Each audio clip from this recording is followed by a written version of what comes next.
Hola gente, espero estén de lo mejor. Yo soy Fernando Gómez Borges y el tema de hoy es sobre los fideicomisos, que ya se propuso su desaparición, pero nos centraremos en uno en particular por todo lo que está sucediendo en Tabasco, que es el Fondo de los Desastres Naturales, mejor conocidos como FONDEN. Este es un fideicomiso especial que abarca muchísimas áreas, entre ellas el levantar el tema agropecuario cuando son azotados por heladas. También el levantar una carretera una vez que fue destruida, por ejemplo, por un terremoto o un huracán. E incluso el que las casas habitación, en donde hay familias que lo perdieron todo, puedan el gobierno, a través de una transferencia directa, ser solidario y ayudarles a que vuelvan a iniciar. Este tema nos ayuda a entender la necesidad de revisar al Fonden como un instrumento financiero para que el país salga adelante de algo que es inevitable, que son los desastres que la madre naturaleza nos manda por una razón o por la otra. Sin embargo, al igual que otros fideicomisos como de arte, ciencia y tecnología, entre otros, el gobierno federal se ha empeñado que el siguiente año, en 2021, desaparezcan de plano.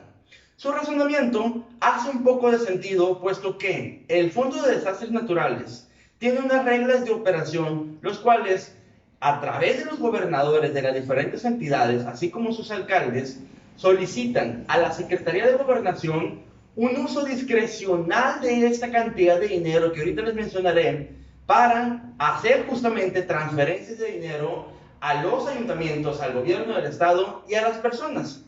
Las propias reglas de operación, como dependen de personas que trabajan para los ayuntamientos y los gobiernos, muchas veces llegaron a haber padrones de beneficiarios fantasmas, inexistentes, gente que pedía y que no lo necesitaba. En otras palabras, el gobierno federal apunta bien a decir que hay que desaparecer la corrupción que operaba en el Fondo de Desastres Naturales.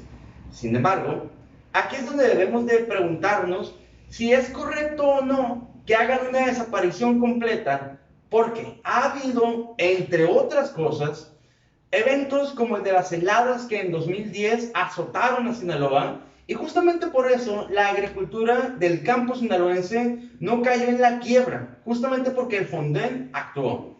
Mismo tema en las inundaciones de Veracruz y del propio Tabasco entre 2009 y 2010, en donde miles de familias quedaron bajo el agua y pudieron volver a comenzar gracias al Fonden.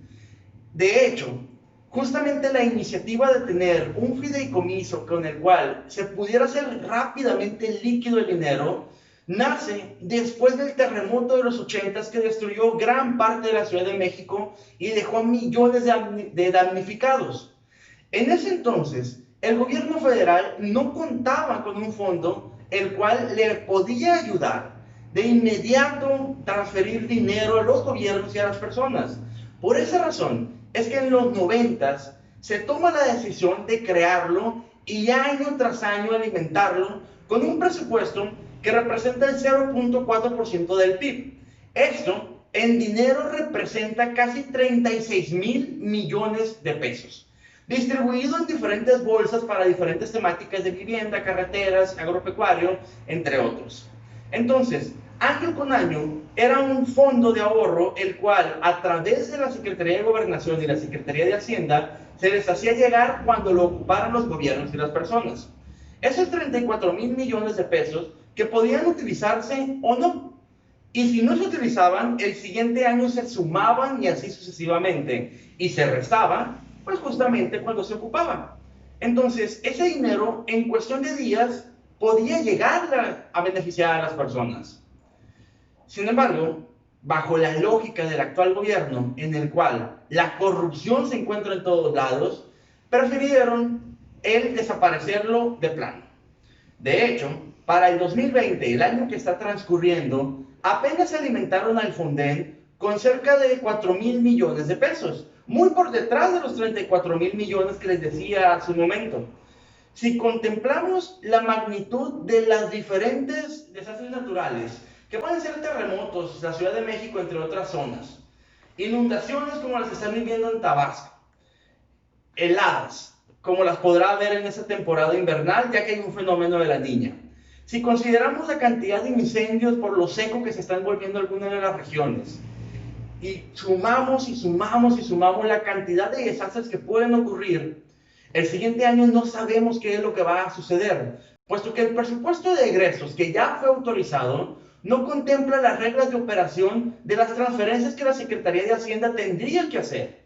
Y más aún, le quita la posibilidad a los gobernadores de poder llegar a sus ciudadanos y representarlos ante el gobierno para que la ayuda les llegue de inmediato.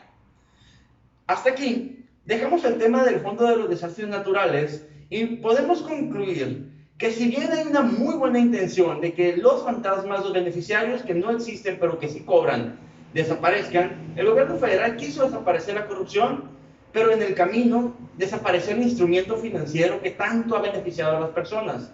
Por eso, vale la pena preguntarnos si podemos como ciudadanos exigir que en el 2021 lo reincorporen y funcione y siga salvando vidas como lo ha hecho hasta el día de hoy.